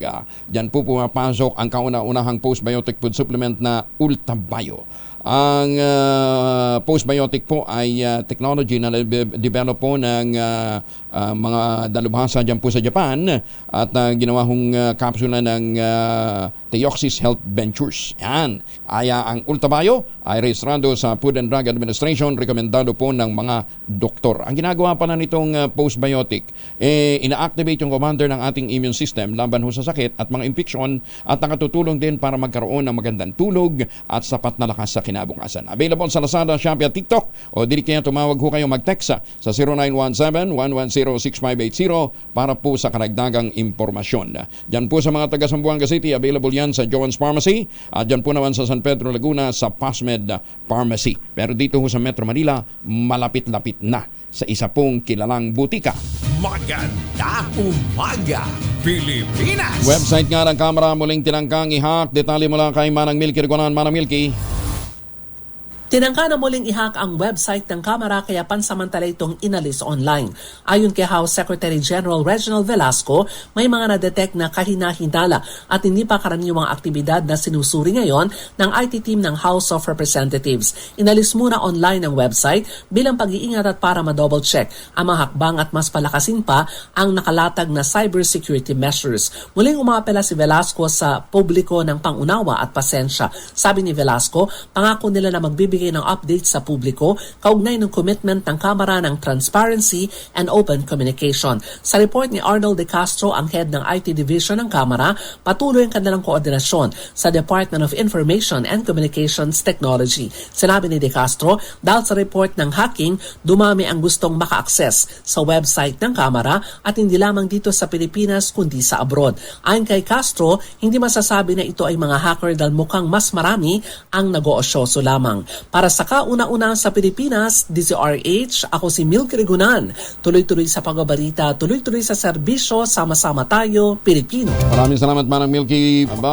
Yun daw pong ibang mga website pa ng mga ahensya ng pamahalaan. Hindi lang daw po nagkataon yung mga sinasabing hacking. Detalye na balita mula kay Raymond at Pasaris 28. Raymond. Sinusubukan lang ng mga hackers ang kakayahan ng gobyerno laban sa hacking. Ito ang paniniwala ni Senador Sherwin Gatchalian kasunod ng mga hacking sa website ng iba't ibang ahensya ng pamahalaan. Ayon kay Gatchalian, may nagkakaisang paggalaw para i-hack ang mga website ng iba't ibang ahensya. Hinimok naman ni Senador Alan Peter Cayetano ang pamahalaan na palakasin ang cybersecurity ng bansa. Kailangan kumilos ng mabilis ang gobyerno upang matigil ang tinawag niyang digital highway robbery. Mas mahirap umano itong sitwasyon sa ngayon dahil maaring malagay sa alanganing sitwasyon ng record ng sinuman dahil sa hacking. Ayon naman kay Senate Majority Leader Joel Villanueva, nakakaalarma ng mga nangyari na dapat imbestigahan ng mga kinakulang ahensya ng pamahalaan. Una nito iniulat ng pamunuan ng Senado na pati ang kanilang website ay naging target din ng mga hackers. Para sa kauna-unahan sa Pilipinas, DZRH, ito si Raymond Dadpaz, tuloy-tuloy sa pagbabalita, tuloy-tuloy sa serbisyo, sama-sama tayo, Pilipino. Maraming salamat, Raymond. Ay, magandang umaga kay Ambassador Harry Angping. Kumusta na ho kayo kay Justice Max De Leon ng Court of Appeals dito po sa Maynila. At Maaga din ho palang gumigising. Mukhang nag-jogging na ha. Si President at General Manager Vic Biloso ng GSIS. Gusto niya daw itry ang Ultabayo. Ay, teka nga pala. Pilyo din tong mga suki natin. Batiin na rin daw ho natin si Judge Maria Gracia Pascual Valenciano ng MTC Pili Camarines Sur na may dinidinig pong unlawful detainer na noong pang 2017 may entry of judgment ang Korte Suprema, pero mukhang hanggang ngayon hindi pa tuluyang naiimplementa yung pong ruling. Judge, baka gusto nyo daw wag nyo na daw hintayin mag-file pa ng administrative complaint yung pong mga naargabyado, ha? Good morning kay Judge Maria Gracia Pascual Valenciano. Yan, ha?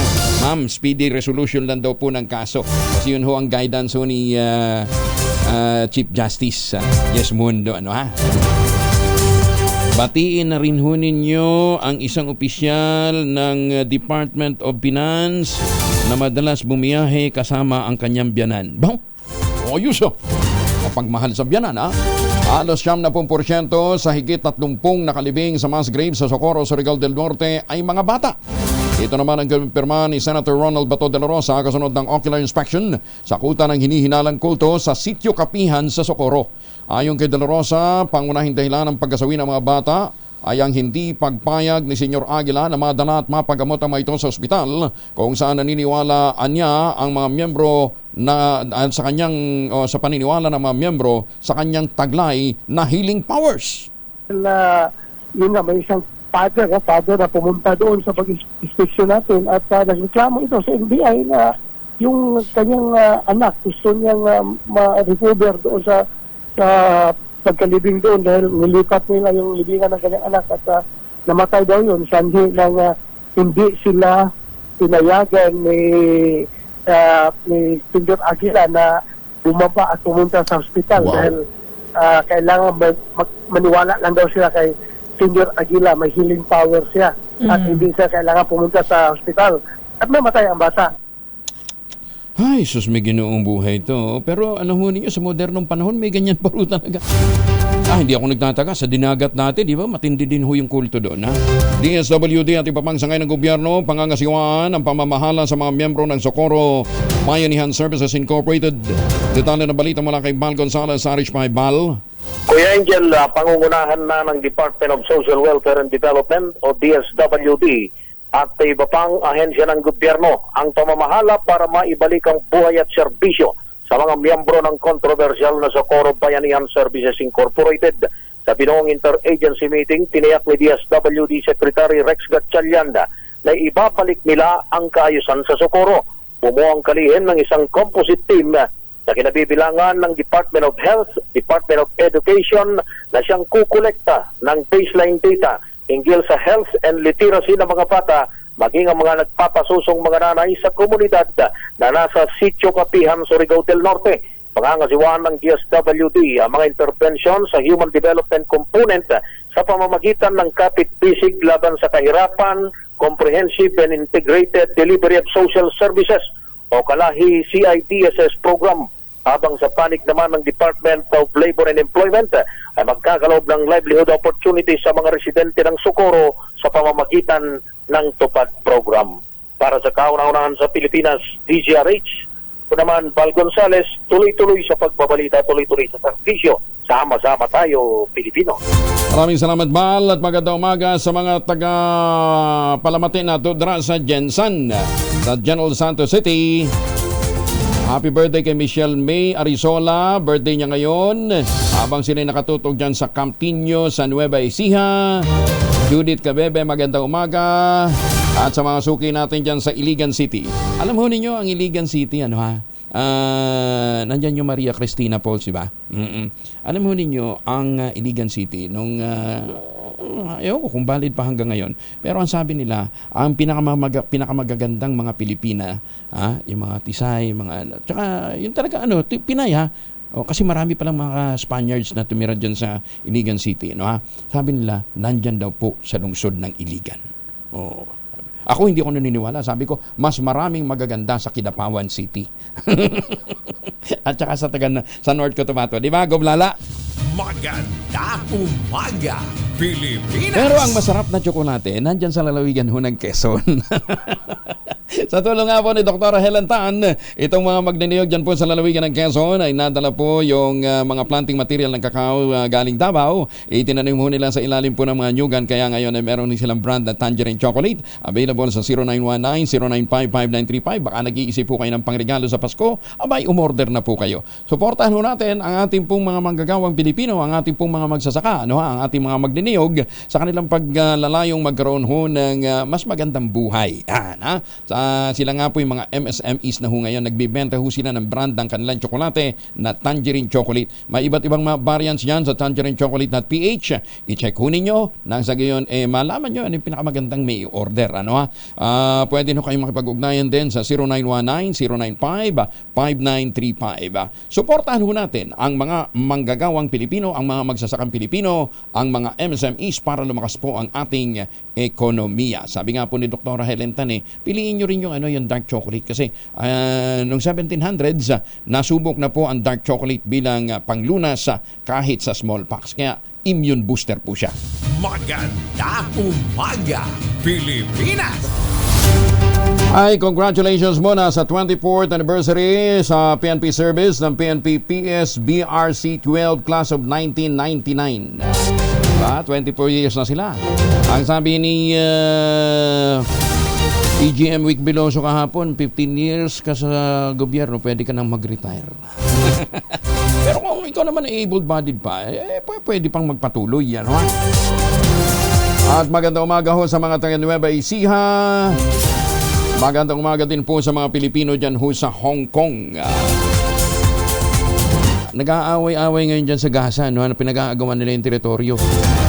Pero alam ho ba ninyo na yung pinakamaliit na bansa sa buong mundo walang nagkakaroon ng interes? Ito yung Sealand. Ang Sealand, smallest self-declared micronation sa buong mundo. Ang nakatira dito ay 27 lamang katao. Bansa yan At para marating ho ninyo, kailangan nyo ng visa. Galing. Ito ho ay naitayo bilang isang sovereign principality noong 1967. Ang Sealand po ay isang military fortress 7 miles mula po sa eastern shores ng Britain. At alam ba ninyo na ang kasaysayan po nitong bansang ito ng Sealand ay nakaranas din ng armed invasion. Nagkaroon din ng mga legal battles. Meron bang kudita? At nakasurvive din sa mga disaster. Lupit Pero sa lahat ng yan, nananatili po silang independent. Ang kanilang national motto ay Mare Libertas, from the sea, freedom. Yun po ang kanilang basihan, ang kanilang pagiging independent. Pero hanggang ngayon, 27 lang. Hindi nanganganak yung mga tao dyan. Hindi, baka naman nadagdagan Maganda umaga, Pilipinas! Inasahang bubuksan na ang border ng Egypt para makalikas ang mga naipit sa Israeli-Hamas war sa Gaza. Kabilang dyan ang 131 Pinoy. Ayon kay DFA Undersecretary Eduardo Vega, sinabi ng Israeli Ambassador na bubuksan na ang border nito pero patuloy pang nilalatag ang mga arrangement ng Israeli at Egyptian authorities. Sinabi pa ni Yusek De Vega na nag-iingat ang Egypt sa pagpuproseso dahil baka makatawid din sa kanilang teritoryo ang mga militanteng Hamas. Una nang sinabi ng DFA na 72 Pilipino mula sa Gaza ang humiling na ng repatriation sa pamahalaan. Labini sa katawang sinugod sa isang ospital sa Davao City matapos malason dahil sa kinaing spaghetti. Batay sa report, kabilang sa mga na-food poison ay mga bata, 8 sila, 3 matatanda na pawang na nakitantiyan. Lumabas sa inisyal na investigasyon na isang residente ng Denka Homes Mental ang bumisita sa sitio Matiglasog, Barangay Marilog at nagpakain ng spaghetti para sa kanilang merienda. Makalipas lamang 1 oras nakaranas ng pananakit ng tiyan, pagsusuka at diarrhea ang mga biktima. Stable ng kondisyon ng 5 sa mga ospital habang inaalampan dahilan ng food poisoning, sinusuri pati tubig na ininom ng mga naturang pasyente. O nga naman, baka naman tubig. Hindi naman siguro, wala namang intensyon siguro masama yung nagpakain doon. Nagpakain na nga eh. Ang layunin lang siguro noon mapasaya yung mga residente doon, di ba? Maglalabas ng guidelines ang Metropolitan Manila Development Authority sa panibagong ipapataw na penalty sa mga motorista na pasaway at gumagamit pa rin ng EDSA busway. Sinabi ni MMDA Chair Attorney Don Artes na nakatakdang ipalabas ngayong linggo ang mga pagbabago sa ipapataw na penalty. Sa Friday po, we'll make the necessary announcement tungkol sa pagbabago. Pero definitely po, itataas po natin yung penalty dyan sa paggamit po ng EDSA busway. Kasabay nito, isa sa publiko din ng MMDA ang puspusang paghahanda para sa mas lalong pagdami ng sasakyan sa mga kalsada ngayong holiday season. Uy, magandang umaga sa mga taxi driver, May nakakausap akong taxi driver kahapon. Alam po ninyo, ang lungkot ng kanilang sitwasyon. Sabi nila, pahirapan na silang kumuha ngayon ng pasahero. At parang awang-awa sila sa kanilang sarili dahil parang nagiging option na lang sila ng Grab. Kasi nga naman, yung mga nagtataxi nga naman dati, yan yung mga pumipila, di ba? Wala pang Grab. Pero ngayon, yung mga afford na mag-Grab, magbubuk na lang, kasi nga naman fix na rin yung kanilang babayaran, di ba? Hindi na nila po problemahin, hindi na sila maghahanap ng sukli. Samantalang doon sa mga taxi ko minsan, siyempre cash basis ang bayaran. Wala namang hindi naman pwedeng credit card, di ba? So, ang sabi nila, kumonte ang mga sumasakay sa kanila. Napipilitan na lamang daw yung iba na mag-taxi kapag talagang pahirapan ng kumuha ng Grab o yung peak hours. Kaya lang, ang sinasabi naman nila, pagka dumating yung panahon na wala nang nagtataxi, kawawa din ang mga mananakay. Kasi, di ba, hindi naman nare-regulate ang Grab. Wala namang fixed na amount para doon sa Grab at saka sa... May Uber pa ba? Wala nang Uber. Grab na ngayon, oo. So, sabi nila, mas mabuti pa rin na nandyan talaga yung taxi industry. Dahil kahit paano, hindi na magsasamantala sa pagpapataas ng presyo, ito pong mga gumagamit ng Grab. Maganda umaga, Pilipinas! Ay, magandang umaga din kay PNP Chief Benji Acorda. Magandang umaga po, boss. Tayo mga suki natin, mga boss natin dyan sa Taipei, Taiwan. Magandang umaga ho sa inyo, sa mga taga North Caloocan at Cabiao, Nueva Ecija.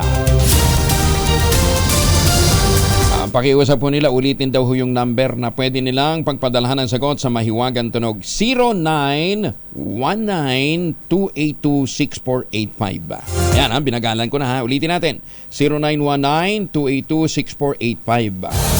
Parang alam nyo na ang sagot ha. Tatanong na kayo ng number ha. Isang item pa lamang yung binabangkit ko. 2 items yung ginamit doon para ma-produce yung ating mahiwagang tunog. Yan ha. Saka sundin yung tamang format. Empty space, name slash, empty. Ibig sabihin, mahiwagang tunog. Empty space, name slash, address slash, contact number slash, at ang inyong sagot. Ayan. Yan yung tamang format ng pagpapadala ng inyong sagot. Naglabas na ng guidelines ang Bangko Sentral ng Pilipinas para sa posibleng digital vote buying. Inalerto ng Bangko Sentral ang mga bangko at mga financial institutions sa posibilidad na idaan sa online banking at mobile wallet app ang bilihan ng boto ngayong barangay at SK election. Pina-adapt ng Bangko Sentral Supervised Financial Institution ang pinalakas na surveillance and monitoring measures para harangin ang maling paggamit ng financial system. Ang mga kahinahinalang digital transaction ng pera ay pinasusumite sa Anti-Money Laundering Council. O nga naman, pagka medyo halatain, siguro naman, bakit? Magkano bang vote buying pagdating sa barangay at SK election? 50, 100. O, di halata yung transaksyon. Wala naman siguro magmabayad ng 1,000, no? O, saan naman nababawiin yan? Yung ang mga tumatakbong kagawad at saka mga dati, hirap na hirap bawiin yung kanilang pamimili ng boto ng 100 at 200. Oo, siguro dito sa barangay, pasa load.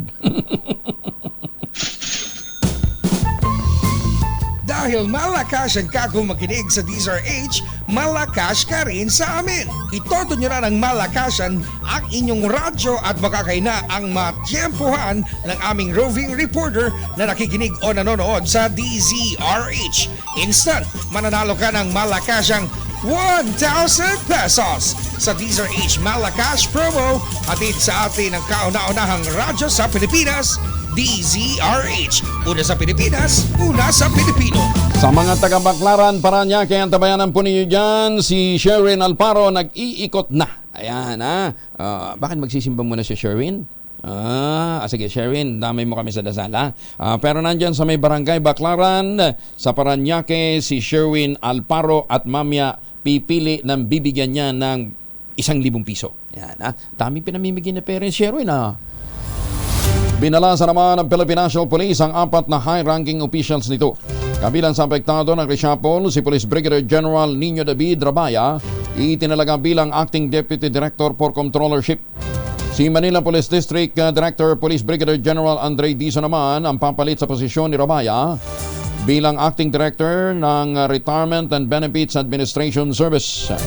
Si Police Colonel Arnold Thomas Ibay, na dating Senior Executive Assistant ng Office of the Chief PNP, ay magiging bagong direktor ng Manila Police District. Oy, Colonel Ibay, congratulations ha! Itinalaga naman si Police Colonel Danilo Bacas na mula sa Directorate for Information Communication and Technology Management bilang Acting Deputy Regional Director for Administration ng Police Regional Office 10. Congratulations sa mga bagong talagang opisyal. Okay na si Sherwin. Ayan, mukhang may nahuli ka agad. Bilis ha. Mula sa Barangay Baclaran, Parañaque, eto na si Sherwin Alparo. Sherwin! Yes, Angelo, ito magandang umaga. At live na live tayo dito sa may Barangay Baclaran, Parañaque, kung saan itong restaurant na to, itong Sidarap Resto, ayan, Sidarap Resto, ang lakas ng speaker at nakikinig sa programa mo. Dito yan sa Barangay Baclaran sa Parañaque. Magandang umaga po, sir. Pangalan niyo po? Raji po, Raji. Lambatin. Raji, palagi ka nakasuning sa Disari? Pag umaga po, basta kada umaga. At sino po rin yung mga announcer? Angelo Palmolis po. Talaga ha, si Reggie. Alam na to. Bigyan na kagad ng 1,000 pesos! Salamat! Parang malungkot si Reggie. Parang di ka masaya. Hindi, masaya siyempre. Kanina po ako. Kasi maagising nagigising dahil nagpe-prepare ng mga pang... Hindi, naglinis ako dito sa labas. Naglinis sa labas, pero nakatune in ka na sa Disari. Ayan, sa Malakas at gustong manalo ng 1,000 pesos. Sa radyo? Maagap lang kayo mag-tune in. Nasa radyo siya? Yung speaker dito, yung tumutunog. Pati sa loob. Okay. Ayun, pati doon. Kaya dinig na dinig yung programa mo, Angelo. Kaya naman sa mga namanakan. Sherwin, bakit ang dami niya speaker na ikinalat? Ano to, parang resto bar. Resto bar. Okay. Resto bar sila. Ayan, sa loob, tignan mo, may mga, may mga alak yan, alak. Sige. Paggabi, inuman, pag umaga, restaurant. Ayan, oo. Pero nakatutok sa diesel. Akala ko, Sherwin, doon sa paborito mong lugar, nagpunta eh. Wala pa mga, nag-uwian na sila. Hindi, may nakalagay kanina dyan, nakita ko, Sogo. Hindi.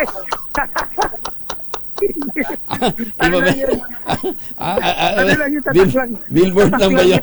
Billboard lang ba yan? Akala ko. Billboard lang yung pangalan ng Sidarap Resto. Teka muna, hindi kasi hindi nanonood hindi nanonood si Reggie. Nanonood siya. Nanonood sa cellphone.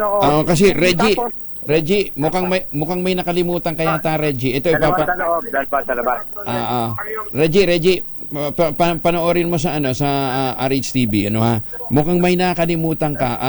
RH TV, pakipakita mo nga yung yung resibo na naiwan ni Reggie. Ayan Reggie nakalimutan mo raw. May panood mo? Hindi, panoorin mo. Tingnan mo. Ayan, kita-kita. Sino ba to? Ewan ko. Donated by Sogo. Donated man lang. Uy, sarado na yan. Sarado na yan. Sarado na yan. Ewan ko kanina. Mukhang yata kay Mayor Deo yan. Nakakalimutan, Nandakin mo 60 pesos.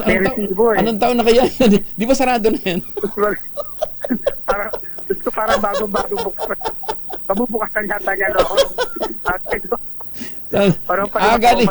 galing yata kay Val Gonzales yan Ayan. Ay, tama na. Alisin niya. Thank you, Jerwin. Sa mga malakasan. Diyos ko, kung sa mga malakasan gusto mo lalawa, 1,000 pesos, tumutok lang sa Teaser H. Baka kayo na susunod na winner natin sa Teaser H Malacash promo. Aris number 6, Sherwin Battle para tuloy-tuloy sa pagbabalita, tuloy-tuloy sa servisyo. Sama-sama tayo, Pilipino. Dahil malakas ang kako makinig sa DZRH, malakas ka rin sa amin. Itoto nyo na ng malakasan ang inyong radyo at makakay na ang matyempohan ng aming roving reporter na nakikinig o nanonood sa DZRH. Instant, mananalo ka ng malakasang 1,000 pesos sa DZRH Malacash promo atid sa atin ang kauna-unahang radyo sa Pilipinas, DZRH. Una sa Pilipinas, una sa Pilipino. Maganda umaga, Pilipinas! Oy, habol pa ho kayo. Meron pa natitirang 20 units dito po sa GA Tower 2. Makipag-ugnayan po sa 0996-501-5555 o sa 0947-434-5555. 50,000 pesos all-in down payment ang nag-iintay po para ho sa mga habol pa sa natitirang 20 units dito po sa GA Tower 2. Una na pong naglaan ng Westchester Realty Corporation ng 300 million pesos para sa renovation ng pasilidad ng GA Tower 2 para makapagbigay ho sila ng tinatawag na affordable luxury with convenience sa mga customer. Ayan, habol kayo para makapag-avail pa ho kayo nitong mga natitira pang units sa 0996-501-5555 at 0947-434-5555. Pero pinakamaganda, puntahan ho ninyo ng personal, makita ho ninyo yung kanila pong mga amenities doon. At labi pa lang, panalo na para kang bumili ng bahay sa 5-star hotel. Ito pa rin ang pangarap na magkaroon ng sariling bahay. Ang sabi nga po ni Ginoong Nico Valencia, stop renting, start owning. Maganda umaga, Pilipinas! Si Angel po, si Angelo Palmones, nag-iwan sa inyo na isang magandang umaga. Huwag natin kalimutan magtanim ng kawayan para sa kalikasan at kabuhayan. Ang ating quote of the day ngayong araw nito ay galing po kay Hippocrates, isa pong Greek physician. Ang sabi niya, make a habit of two things: to help or to at least do no harm. Salamat po. See you tomorrow.